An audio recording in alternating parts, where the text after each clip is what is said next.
L چیپو کا اصل نام گزمان لوارا تھا۔ وہ ایک مشہور ڈرگ مافیا تھا اور سینالوا کارٹر کا لیڈر تھا۔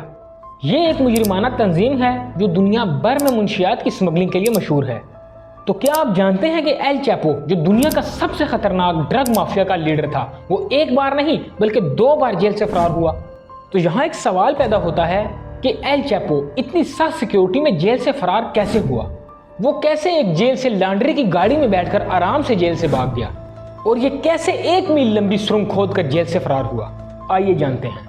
یہ کہانی ہے گزمان لوارا عرف ایل چیپو کی، جو میکسیکو کے ایک چھوٹے سے گاؤں میں ایک غریب کسان کے گھر پیدا ہوا، جو ایک عام سے لڑکے سے دنیا کے سب سے خطرناک مجرم میں تبدیل ہوا۔ لیکن اس کی کہانی صرف منشیات کی سمگلنگ کی نہیں بلکہ طاقت، پیسے اور انتقام کی کہانی ہے۔ ایل چیپو، جس کا اصل نام گزمان لوارا تھا، ایل چیپو میکسیکو کے ایک چھوٹے سے گاؤں لاتونا میں پیدا ہوا۔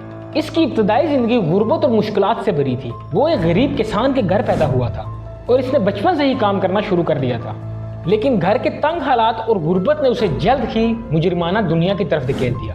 ایل چیپو نے صرف 15 سال کی عمر میں ہی منشیات کی سمگلنگ کا کاروبار شروع کر دیا۔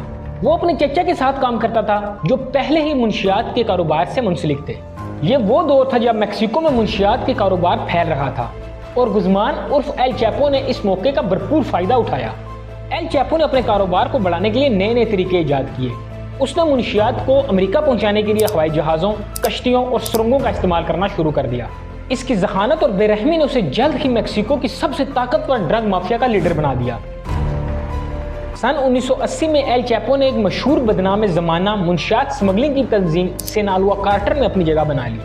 یہ کارٹر میکسیکو کا سب سے طاقتور اور خطرناک منشیات سمگلنگ کا نیٹ ورک تھا۔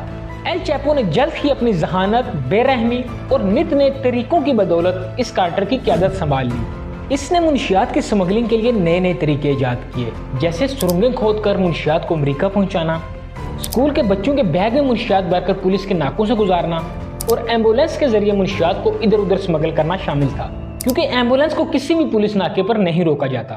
ایل چیپو کی طاقت بڑھنے کے ساتھ ساتھ اس کے دشمن بھی بڑھنے لگے۔ ایل چیپو اپنے دشمنوں کو بہت بے رحمی سے قتل کر دیتا تھا۔ ایل چیپو نے اپنے مخالفین کے خلاف ایک بہت بے رحم جنگ لڑی۔ اس کی طاقت اور بے رحمی کی وجہ سے میکسیکو میں موجود منشیات کی دوسری تنظیموں کے لوگ بھی اس سے تھر تھر کانپنے لگے۔ 1993 میں ایل چیپو کو گوئٹے-مالا سے گرفتار کر لیا گیا اور اسے میکسیکو کی پولیس کے حوالے کر دیا اور عدالت میں اسے 20 سال کی قید کی سزا سنائی گئی۔ لیکن ایل چیپو کو جیل کی مضبوط دیواریں اور سخت سیکیورٹی بھی نہ روک سکی۔ وہ ایک لانڈری کی گاڑی میں بیٹھ کر آرام سے جیل سے فرار ہو گیا۔ یہ فرار اس کی ذہانت اور طاقت کا منہ بولتا ثبوت تھا۔ اس کے فرار نے پوری دنیا کو حیران کر دیا۔ میکسیکو کی حکومت کے لیے یہ ایک بہت بڑا دھچکا تھا۔ ایل چیپو ایک بار پھر سے آزاد تھا۔ وہ جیل سے بھاگ کر واپس اپنے کام پر آیا اور امریکہ سمیت دنیا کے دوسرے ممالک میں بھی منشیات کی سمگلنگ شروع کر دی۔ 2014 میں ایل چیپو کو دوبارہ پکڑ لیا گیا، لیکن اس بار بھی ایل چیپو زیادہ دیر تک جیل میں نہ رہ سکا۔ 2015 میں وہ ایک سرنگ کے ذریعے جیل سے فرار ہوا اور یہ سرنگ اس کی ٹیم نے کھودی تھی۔ یہ تقریباً 1 میل لمبی اور 10 میٹر گہری سرنگ تھی۔ یہ سرنگ 1 سال کے عرصے میں بنائی گئی تھی، جس میں لائٹنگ، وینٹیلیشن اور یہاں تک کہ ایل چیپو کے لیے ریل سسٹم کا انتظام بھی تھا، تاکہ ایل چیپو کو جلد از جلد سرنگ سے باہر نکالا جا سکے۔ سرنگ کی تعمیر کے دوران کسی کو بھی کانوں کان خبر نہ ہوئی، جو اس بات کا ثبوت تھا کہ اس کے پاس کتنی طاقت اور وسائل تھے۔ اس کے اس فرار نے پوری دنیا کو حیرت میں مبتلا کر دیا۔ 2017 میں ایل چیپو کو ایک بار پھر گرفتار کر لیا گیا اور اس بار اسے امریکہ کی ایک محفوظ اور سخت سیکیورٹی والی جیل میں قید کر دیا گیا، جہاں اس پر منشیات کی سمگلنگ، منی لانڈرنگ اور قتل کے الزامات تھے۔ 2019 میں اسے عمر قید کی سزا سنا دی گئی۔ ایل چیپو اب دنیا کی سب سے محفوظ جیل ADX فلورنس میں اپنی سزا کاٹ رہا ہے۔ ایل چیپو کو بھی اب سمجھ آ گئی ہے کہ اس جیل سے اس کا فرار ناممکن ہے، لیکن اس کی کہانی آج بھی دوسرے لوگوں کے لیے سبق ہے۔